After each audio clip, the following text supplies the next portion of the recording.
SkyMill has released the first extended look into the Kindred Fates single player. I've already seen it. It's an incredible trailer, and we're going to go through it. I'm going to pause, and we'll discuss. So here we go. The following is work in progress footage. Everything you see in here is subject to improvement. Hey. Is it okay if I ask you something? SkyMill Studios. Thank you, SkyMill, for your hard work. Why did you leave? You seem so happy before. So that's a little glimpse into the incredible story that this game is going to tell. Think of a more mature Pokemon game, and you're kind of close to what this is going to be. Alright, so here's the expansive world of Kindred Fates, inspired by Switzerland heavily, as you can tell.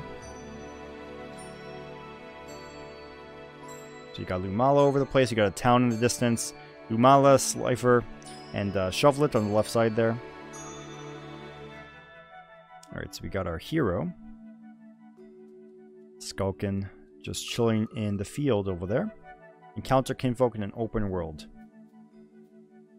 So he releases Auburn. Skulkin says, "Is someone there? Who sent you?" So the Kinfolk could talk. And also, one of my favorite features about Kindred Fates is being able to play as your Kinfolk in action combat. I think that's very simple, yet a massive feature for the game. Capture wild Kinfolk. So Shovelet versus Kudoki. This is our hero casually dodging a tornado. This is our hero throwing a silver summoning bell. So that's similar to Pokeballs. That's what you will use to capture the Kinfolk. Once you do capture it, or land the summoning bell, you have to do this rotation of keys here. Then, yeah, you capture the Kudoki. Fight hordes of enemies. So challenging fights. This is some good footage of K-Knight, which we don't have in the arena yet, but he's looking very fun to play. Very fast, very fluid. Here's Kudoki in the rain.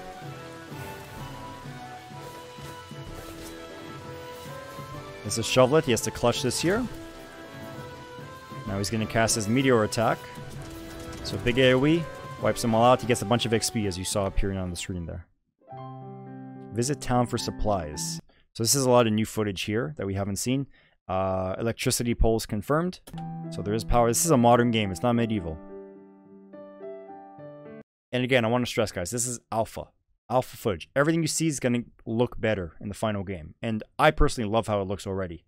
I'm more of a gameplay type of person, not graphics. But I know graphics are important for a lot of people. So that's going to improve. And it already looks great. So yeah. Just chilling in town there. Klein Mart in the distance. We're going to go into there soon. So this house, whoever owns this house, this guy, this is a $4 to $5 million house in Switzerland with this view. Damn, what's his name? Dale. Dale's making a lot of money to earn this property. See, he has a garbage can, no recycling bin though. So Dale, you got to get a recycling bin. But he does have a mailbox, so we can take that from the video. But yeah, Dale is his friend, I guess. Hey, what can you tell me about this town? Oh, that's me asking. I thought Dale, like the guy who lives here, is asking me. This is Elaine. Would you mind heading out there to see if you can find out what's going on? I'll pay you for your time, of course. Elaine, you have a nice hat, but I will pass for now. Thank you. This is the Klein Mart, which I love, by the way. So that's a Mechid behind the counter. And on the left side, you see some cereal boxes. So Ember O's, I think they're called. And Cocoa Bites from Shovelet. And you can't see it here, but in one of the screenshots on the Steam page, you see the Kudoki food as well. So, yeah, a very good selection by this Mechid here. Talking to Mechid, Klein Mart employee. Hi, welcome to Klein Mart. He's not an employee though. This guy owns the store. He just wants to keep a good eye on everything. What can I do for you? Buy, sell, never mind. Alright, so here we go. Yeah, my game's recording. Okay, good. So we got rations, aloe, chrysanthemum, wheat tonic, green tonic, yellow tonic. So the tonics I think are for health and maybe stamina. And those must be the credits. Or tickets, or whatever the money system is. That's how much we have on the right side and how much they cost. Alright, so this is the personal storage. You see all your kinfolk neatly organized. We pause there. We see the stats. So you see on Lumala the type on the right side, light, the level, 18, and the stats will be physical attack, health, physical defense, special attack, stamina, and special defense. And when he right clicks, you can move. You get info and part ways. So that's releasing your kinfolk. Not sure why you would do that, but yeah, you can part ways. Info, there we go, on Shovelet. So Dex number 27. Important to note, there is a lot of kinfolk we have not seen yet. So they have a lot going on under the hood. They want it to be part of a surprise with your first playthrough, which I'm really excited about. It's tough to wait, obviously, but it's going to be worth it. The species, Shovelet. Type, Earth. First bonded to Arcade EXP. I guess that's the character, the trainer's name. Met at Whitecliff Lighthouse, and the nature is lawful. That's what we see from this screen here. Stat scaling. All right, so we see the stats. You got EVs, IVs, and the total. And this is used for competitive play and also kind of just optimizing your kinfolk to make it as strong as possible. So IVs, I believe in Pokemon, you're not able to see easily. Here, they're just making it very easy. So a lot easier if you want to get into competitive play. You don't have to go through a bunch of hoops for that.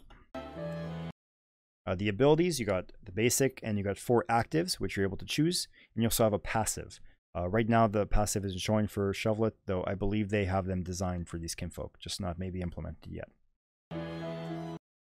Bond. All right. So Bond, you're able to bond to your kinfolk. 1,000 seems to be the max. What perks do you get when it's maxed?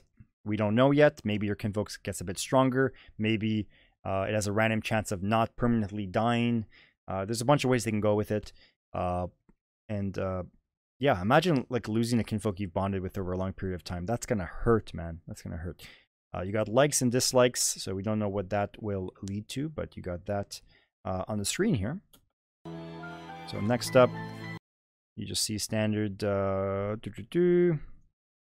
favorites, medicine, food, gadgets. So he has 10 silver summoning bells. And key items. So the glass locket, we'll tell you what that is a bit later in the video. So he's using a weak tonic on Auburn. Hero's leaving town in a hurry. And it gets a little scary, guys. So if you don't like horror movies, don't watch this part. Beware of the restless fog. So we don't know the exact lore or the story yet, but we know the fog equals bad, and it can take over some kinfolk. So that's why you see the low eyes, or the bright eyes that kinfolk Slifer has. Got Skulkin. So he's wandering here, gets the attention of the kinfolk. So restless Slifer. So whenever they have that animation in their eyes, they're restless. So that means they just attack. So this is a cutscene, I believe. Really big fan of it. I'm gonna let it play, then I'll pause. So you got Salamurder approaching, and the beautiful animation. It's terrifying. Alright, so just to go back a little bit there. So yeah, this is a cutscene, I believe. I guess this is the game Snorlax. Won't let you cross the bridge. Something I love about this is this Salamurder. By the way, Salamurder is not the final name. That's a nickname we've given it. Also, Skarna is the nickname, not the name of the kinfolk. This Salamurder is much bigger than the combat arena version. The developers have said that they're able to decrease or increase the sizes, just they're normalized in the arena. So I personally love that because I think bosses should be intimidating. You should make them bigger when you can, and yeah, this adds to that. So yeah, you see the health bar there. You gotta defeat the Skarna, and it's obviously quite the challenge. And something also the devs have said, just a little bonus point, they have said you can catch the boss kinfolk, but it will prove to be very difficult. But you can do that. And in a game like this, you can't really just like reset and like try a bunch of times, right? Because or you can maybe, but if your kinfolk die, you can't reset to that save without them dying. So it makes things a lot more complicated. But I'm going to try to catch the boss kinfolk whenever I can. All right, so someone to the Kickstarter trailer. He wipes those guys out. My hero's trying to save the flames, because when you go over the flame, you prevent them from dying. So bond saved, you save your kinfolk's flame. When that flame goes out, the kinfolk dies forever. The item that we saw previously, the glass locket, that prevents one kinfolk from dying. So one kinfolk is safe. You can, like, it's a hardcore game, but at least they give you that. You can choose one kinfolk to not ever die. So that's your choice that you have there. But yeah, tries to get the last flame. It's up to you to save them. So you go back to your camp. It's got to run back to save the last flame there. going out. So you can collect it right here. We don't know exactly what this will be used for. Well, we have a rough idea. We've seen in the Kickstarter trailer that the hero goes to a shrine, and I guess he's honoring and remembering the fallen kinfolk. So you probably place like an urn there or a little tribute. That's what this most likely is. Explore. Yeah, I'm gonna let this part play out because it's really good. Then we'll go back to it. Okay, let's go.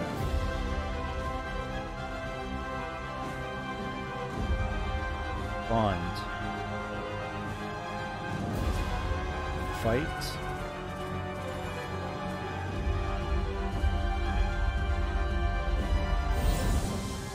Kindred Fates.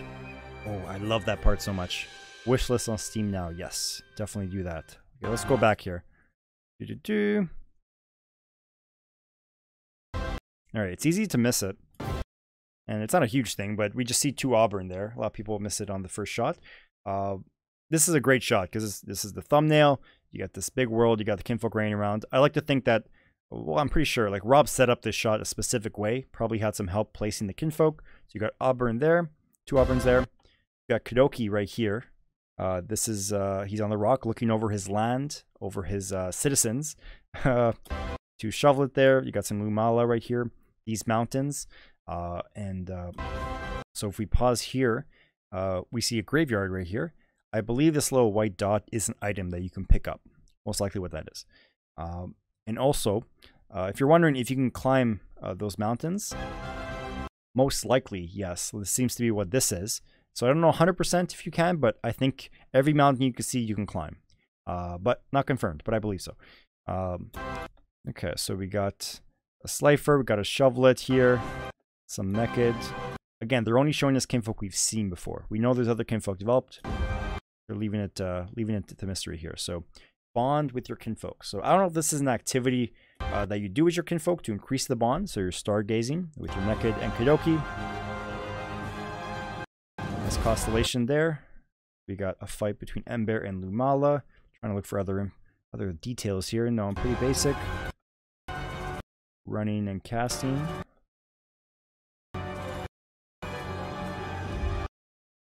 Auburn.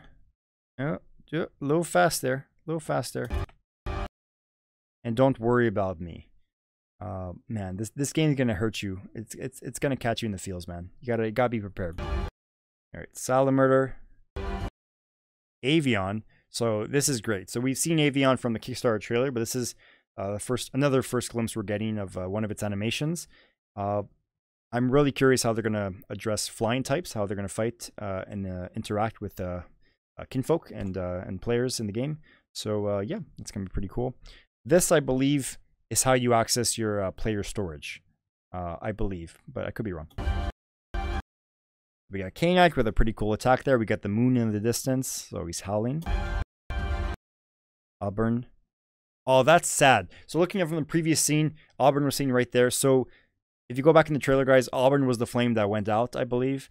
And this is probably a cutscene or something that where you lost your kinfolk and you're talking to your kinfolk that's not there. Yeah. I know you tried. Isn't that heartbreaking? The writing for this game is going to be off the... Okay. Let's go back to that. There's a cool shark on screen. Okay. So this is Fire Shark, I believe it's called. We don't know the official name. This is our first glimpse. So newly released kinfolk right here. Fire Shark. Probably scalding hot water it's releasing. But yeah, really cool. Really cool kinfolk there. And you could surf this guy, by the way. You can fly with your kinfolk and you could surf with your kinfolk. So that's going to be cool.